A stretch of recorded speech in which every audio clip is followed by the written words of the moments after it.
Apocalipse capítulo 4, reiniciando a nossa leitura diária, ainda que a gente tenha reunião de oração todos os dias, mesmo quando a gente viaja para alguma obra missionária ou seminários, nós vamos retomar hoje Apocalipse capítulo 4. Depois destas coisas eu olhei e vi que havia uma porta aberta no céu, e a primeira voz que eu ouvi era como de trombeta ao falar comigo, e disse: suba até aqui e eu lhe mostrarei o que deve acontecer depois destas coisas. E imediatamente eu me achei no Espírito, e havia um trono armado no céu, e alguém sentado no trono. E esse que estava sentado no trono era semelhante no aspecto à pedra de jaspe e ao sardônio. E ao redor do trono havia um arco-íris semelhante no aspecto à esmeralda. Ao redor do trono havia 24 tronos, e neles estavam sentados 24 anciãos, vestidos de branco e com coroas de ouro na cabeça. Do trono saíam relâmpagos, vozes e trovões. Diante do trono estavam acesas 7 tochas de fogo, que são os 7 Espíritos de Deus. Diante do trono havia algo como um mar de vidro, semelhante ao cristal. No meio do trono, à volta do trono, havia também 4 seres viventes, cheios de olhos por diante e por detrás. O primeiro ser vivente era semelhante a um leão, o segundo semelhante a um novilho, o terceiro tinha um rosto semelhante ao de um ser humano, o quarto ser vivente era semelhante à águia quando está voando. E os 4 seres viventes, tendo cada um deles 6 asas, estavam cheios de olhos ao redor e por dentro, não tinham descanso nem de dia nem de noite, proclamando: Santo, Santo, Santo, é o Senhor Deus, o Todo-Poderoso, aquele que era, que é e que há de vir. Sempre que esses seres viventes davam glória, honra e ações de graças ao que está sentado no trono, ao que vive para todo sempre, os 24 anciãos se prostravam diante daquele que está sentado no trono, adoravam o que vive para todo sempre, e depositavam suas coroas diante do trono, proclamando: Tu és digno, Senhor, e Deus nosso, de receber a glória, a honra e o poder, porque criaste todas as coisas, e por Tua vontade elas vieram a existir e foram criadas. Louvado seja o nome do Senhor. Capítulo 4 de Apocalipse fala sobre o trono de Deus. Primeiro, nos capítulos anteriores, os 3 primeiros, João, ele teve uma visão de Jesus no meio da igreja. Jesus passeando no meio da igreja. Agora, no capítulo 4, João, ele é convidado a entrar por uma porta. No versículo 1, ele diz que ele olhou e havia uma porta aberta, e a primeira voz que ele ouve, então, Apocalipse, João vai ouvindo a voz de Deus, vai ouvindo direções de Deus, revelações, e uma voz semelhante a uma trombeta, no versículo 1, diz que falou com ele, dizendo: suba até aqui e eu lhe mostrarei o que deve acontecer depois dessas coisas. Então João vê uma porta aberta, a voz de Deus o chamando para estar diante do trono, da sala do trono, diante da glória de Deus. E essa visão, a partir dela, vai nos mostrar as grandes tensões, as grandes batalhas que a igreja, que ele vê nos primeiros capítulos, vai enfrentar antes da volta do Senhor Jesus. A mensagem do Evangelho é que quem crê em Jesus se torna igreja, noiva de Cristo. Jesus é o noivo que está conosco espiritualmente, mas que voltará para resgatar, para levar a sua noiva para estar com Ele eternamente. Essa é a mensagem do Evangelho do Senhor Jesus. E Apocalipse, os primeiros 3 capítulos, fala dessa noiva que está sendo aperfeiçoada, curada, liberta, para que ela possa estar preparada para o noivo. E a partir do capítulo 4, vai ser revelado as batalhas, tensões, o mal que está na terra será destruído, mas antes, ele vai tentar destruir o povo de Deus. A partir do capítulo 4, nós vamos ver essas batalhas que o povo de Deus enfrentou, enfrenta e enfrentará na história até o dia da volta de Jesus. O Apocalipse vai mostrar isso. O mal será destruído, mas antes ele estará desesperadamente tentando destruir o povo de Deus.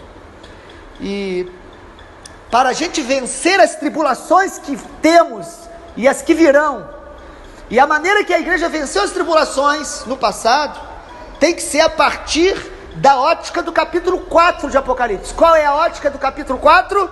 Olhar todas as coisas, inclusive as nossas tribulações, a partir da visão do trono de Deus. Deus governa sobre tudo e todos. Deus reina sobre toda a história, sobre todo ser que respira, todas as manifestações da criação. O Senhor está no trono. A mensagem central do Apocalipse, se queremos entendê-lo biblicamente falando, é que a noiva será perseguida, os fiéis do Senhor passarão tribulações, porém, sempre temos que nos lembrar e olhar que o Senhor está no trono do universo. Ele está no controle de todas as coisas, aleluia. E nós vimos e vamos ver que o Apocalipse ele vai falar muito sobre o número 7, 7 igrejas, 7 vozes, 7 trovões. O número 7 na Bíblia simboliza algo completo, perfeito, algo que aponta para a perfeição de Deus, aquilo que é completo. Então, antes do mundo perseguir a igreja, que nós vamos ver nos 7 selos, Deus vai visitar o mundo com juízos parciais, que são as 7 trombetas. E depois vamos ver o juízo final, que são as 7 taças. O Apocalipse vai ser, então, revelado dessa forma. Mas antes de tudo, o que João vê? Deus está no trono, governando sobre todo o universo. O destino do planeta Terra não está na mão dos homens, das grandes potências, está nas mãos de Deus.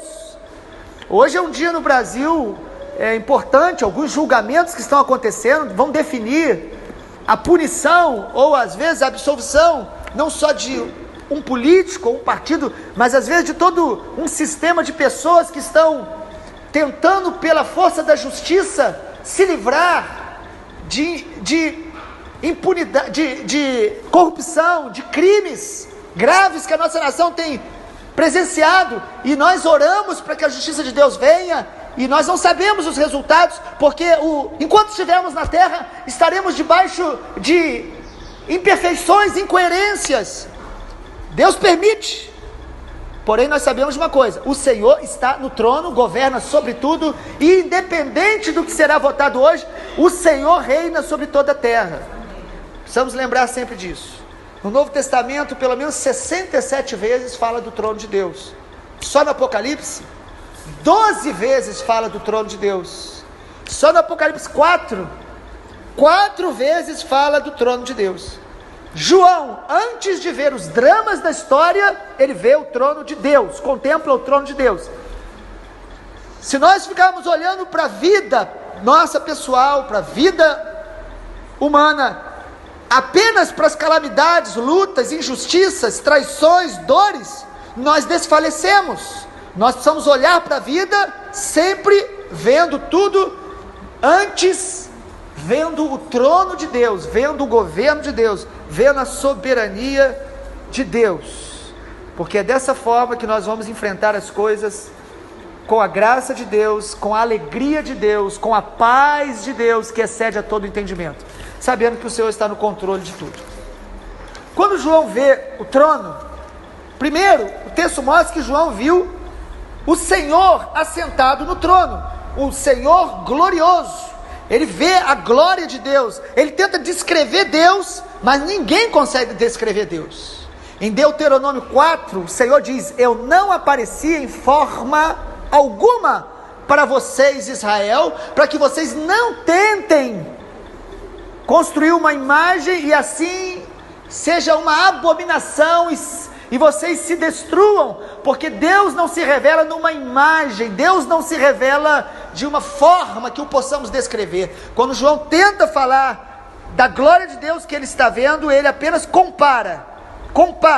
Versículo 3, ele fala, é semelhante. Aí ele começa a falar de pedras preciosas, jaspe, sardônio, parecia um arco-íris, como uma esmeralda, ou seja, ele fala da glória de Deus sem conseguir explicar. E vale a pena os irmãos que querem entender Apocalipse, ler que Ezequiel, ele fala da glória de Deus da mesma maneira. Ele descreve essa glória de Deus da mesma forma, como brilhos de pedras preciosas, como o arco-íris, simbolizando a aliança, mas a beleza que é difícil descrever. Amado, nós não precisamos entender Deus, nós temos que contemplá-lo, nós temos que crer, nós temos que amá-lo, nós temos que buscá-lo em espírito e em verdade. E é assim que João vai descrevendo aquele que está sentado no trono. Isaías capítulo 6, ele viu o Senhor sentado no trono. Ele não descreve Deus, mas ele descreve o brilho da glória de Deus, como Moisés mesmo não conseguia descrever a intimidade que ele tinha com o Senhor. O que ele viu só poderia ser descrito em termos de brilho de pedras preciosas. Deus, ele sempre é revelado como único, como misterioso, no sentido de que não entenderemos, e como singular. E o que nós precisamos fazer diante dessa glória de Deus, diante do trono de Deus? Somente uma coisa, não é entender e compreender e descrever, mas é se render. O chamado diante do trono de Deus é se render, é obedecer, é adorá-lo, na beleza da sua santidade. A pedra de jaspe branca descreve essa santidade de Deus, o sardônio já descreve o seu juízo. Nós podemos comparar essas pedras com muitos aspectos do caráter de Deus. O trono simboliza essa soberania, autoridade, governo. Todo homem que teve uma visão dessa glória de Deus foi impactado, foi transformado. Isaías no capítulo 6, Daniel no capítulo 7 de Daniel, eles foram impactados, ficaram trêmulos, ficaram apavorados diante dessa glória de Deus. E certamente a qualidade da nossa vida espiritual depende muito da visão que nós temos, da revelação que nós temos de quem é Deus. Nós não precisamos ter uma grande experiência como essa, mas nós devemos conhecer a Deus e reconhecê-lo, sobretudo em Jesus, como Colossenses nos mostra. Colossenses 1, 2, 3, o apóstolo Paulo diz que em Jesus habita toda a plenitude de Deus. Quem vê Jesus vê o Pai. Precisamos olhar para a palavra, ler, e olhando para Jesus, a cada dia conhecer mais quem Deus é. O Pai se revela no Filho, em Jesus. João conhecia Jesus, viu a glória de Deus, e no capítulo 4 ele viu esse trono de Deus. O trono fala de graça e misericórdia. A Bíblia diz que o trono de Deus é um trono de graça e misericórdia. Você percebe do versículo 3 ao 7, aí o que João descreve.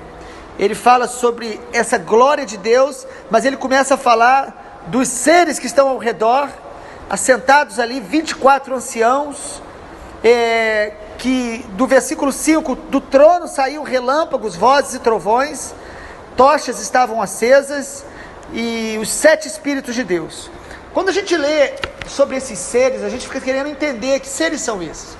Na história da igreja, muitos teólogos e pastores tentam explicar isso de uma maneira muito simples. Os 24 anciãos, simbolizando ali as 12 tribos de Israel e os 12 apóstolos. Aliança de Deus com o povo de Israel e aliança de Deus com a igreja. Antigo e Novo Testamento. Seres angelicais que representam o povo de Deus na terra. E os 4 seres viventes, cada um com aspectos distintos, representando toda a criação de Deus. Toda a criação de Deus o adora. A Bíblia diz no Salmo 19 que os céus proclamam a glória de Deus e o firmamento anuncia as obras de suas mãos.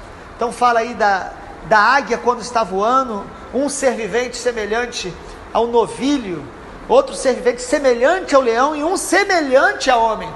Toda a criação tem um propósito. Nós vivemos para glorificar a Deus, para conhecer a Deus, para proclamar o nome dEle. O trono de Deus também fala de juízo, de justiça. Todos os homens vão comparecer diante deste trono de Deus para prestar contas da sua vida. Nós estaremos diante do trono de Deus. Por isso precisamos andar com Deus na terra, amá-lo, ser obediente e íntegros, porque o Senhor nos conhece. Em Jó capítulo 1, o texto começa descrevendo quem era Jó, e logo um pouco à frente, no mesmo capítulo, mostra Deus falando quem era Jó. E é interessante que Jó tinha o mesmo testemunho na terra que tinha no céu. O que se falava dele na terra era o que se falava no céu.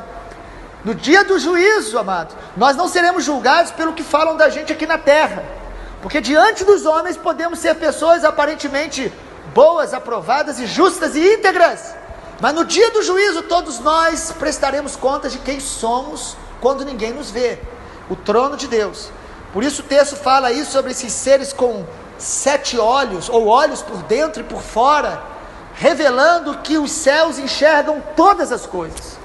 Deus vê tudo e todos, Deus vê o nosso coração. Capítulo 4, versículo 6, fala aí desse mar de vidro semelhante ao cristal, mostrando diante do trono de Deus a santidade, a transparência, a pureza. Esse mar de vidro é um contraste com a sujeira e a poluição que o pecado produz no coração do homem, que o pecado produz na humanidade. Diante do trono de Deus, este mar representando a transparência, a santidade, a justiça, a glória de Deus, e diante dele está tudo aquilo que é puro. Para estar diante do trono é preciso estar limpo, puro, lavado no sangue de Jesus, vivendo uma vida na palavra de Deus. A Bíblia pergunta: quem subirá e permanecerá diante do monte santo do Senhor? Aquele que tem mãos limpas e coração puro. Não que sejamos justos pela nossa própria justiça, mas o sangue de Jesus nos justifica, e o amor por Jesus nos leva a uma vida de obediência, de santificação, de renúncia, de arrependimento quando erramos, de coerência com a verdade de Deus. E é interessante o versículo 4, porque quando fala que esses seres, os 24 anciãos, eles também têm tronos, eles também estão diante do Senhor, mostrando que Deus também usa a igreja, os 24 anciãos aqui simbolizando a igreja e o povo de Deus, para no dia ou na hora do julgamento, que aparece que nós vamos ser julgados pelo Senhor, mas que esses seres angelicais estarão ali também testemunhando, porque eles também veem todas as coisas e participam de tudo isso. Quero concluir o breve comentário sobre o Apocalipse 4, mostrando também como que termina o capítulo.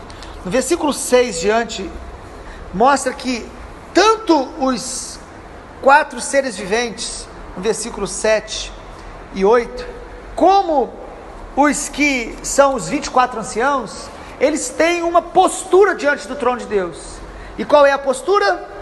Louvar e adorar e glorificar o Senhor. Eles glorificam ao Senhor o tempo todo. É muito interessante porque o versículo 8 fala que eles falam sem cessar: santo, santo, santo é o Senhor. Santo, santo. Eles não têm descanso nem de dia nem de noite, dizendo que o Senhor é santo, que Ele é todo poderoso, que o Senhor é aquele que era, que é e que há de vir.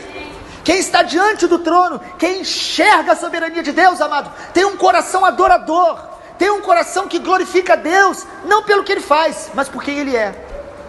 O louvor dos 4 seres viventes é centralizado no caráter de Deus, nos atributos de Deus. Eles dizem: Ele é santo, Ele é o Senhor, ou seja, o dono, Ele é todo poderoso, e Ele é aquele que era, que é e que há de vir. Ele é eterno, e Ele voltará. Esse é o louvor do céu.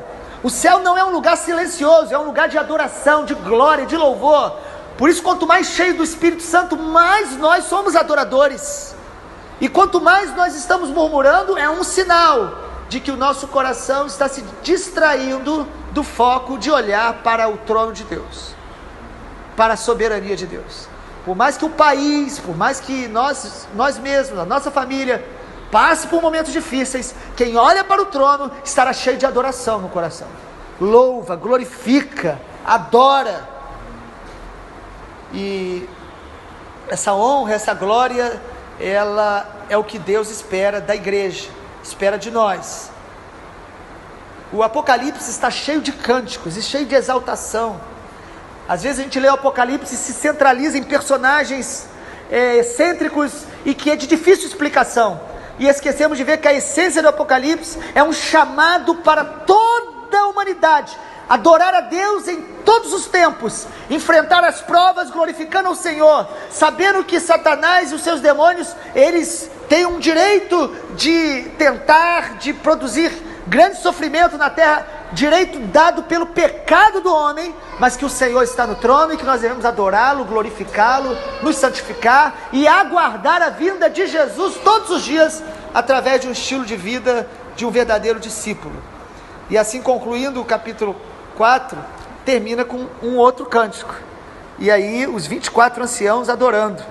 No versículo 11 eles falam: tu és digno de receber a glória, a honra e o poder, porque criaste todas as coisas por tua vontade, elas vieram a existir e foram criadas. Eles adoram, eles se prostram, eles colocam suas coroas aos pés do Senhor. Essa é a postura dos seres angelicais, essa é a postura que Deus espera da igreja, essa é a postura que Deus espera de todos os homens da face da terra. Mas os homens que não adoram ao Senhor, não adoram porque adoram a si mesmo. A si mesmo. O homem adora a si mesmo quando não adora a Deus, ou ele adora a criatura ao invés do Criador. Romanos capítulo 1. Ou seja, todos os seres são adoradores, mas o chamado de Apocalipse é: adore ao Senhor, passe pelas lutas adorando ao Senhor. Sofrimentos virão, e inclusive sobre a igreja, mas a verdadeira igreja vai adorar ao Senhor e vai ser aperfeiçoada no sofrimento, e não vai ser paralisada pelo sofrimento. Os verdadeiros servos de Deus olharão para o sofrimento como oportunidade de crescimento e não de destruição. O Apocalipse vai nos mostrar isso. Nada tão maravilhoso que perceber que antes de entrar no capítulo 5, onde o livro vai ser visto, os selos vão ser abertos no capítulo 6, olhar para o capítulo 4 sempre será necessário. Todas as vezes que você quiser ler e reler o Apocalipse, leia o capítulo 4 como um referencial para abrir seu coração, para adorar a Deus, para entender que mesmo o que você não entende, não foge do controle de Deus. O trono está no centro do universo, e tudo que acontece, acontece a partir do trono. Tudo está ao redor do trono. Do trono de Deus vem graça, mas também vem juízo sobre os que não querem se render a Ele. Que o louvor, a glória e a honra seja dada àquele que está assentado no trono. Pai amado, nós oramos nessa manhã para que a visão do Apocalipse entre no nosso coração como uma revelação para te amarmos mais, para confiarmos e descansarmos na tua soberania, para entregar ao Senhor toda preocupação com o presente ou com o futuro. Nós descansamos em Ti, Jesus, porque o Senhor é o Cordeiro de Deus, que está assentado no trono. A Ti seja a honra, a glória e o louvor. A Ti, Deus triuno, Yahvé, o Senhor seja exaltado para sempre, em nome de Jesus. Amém.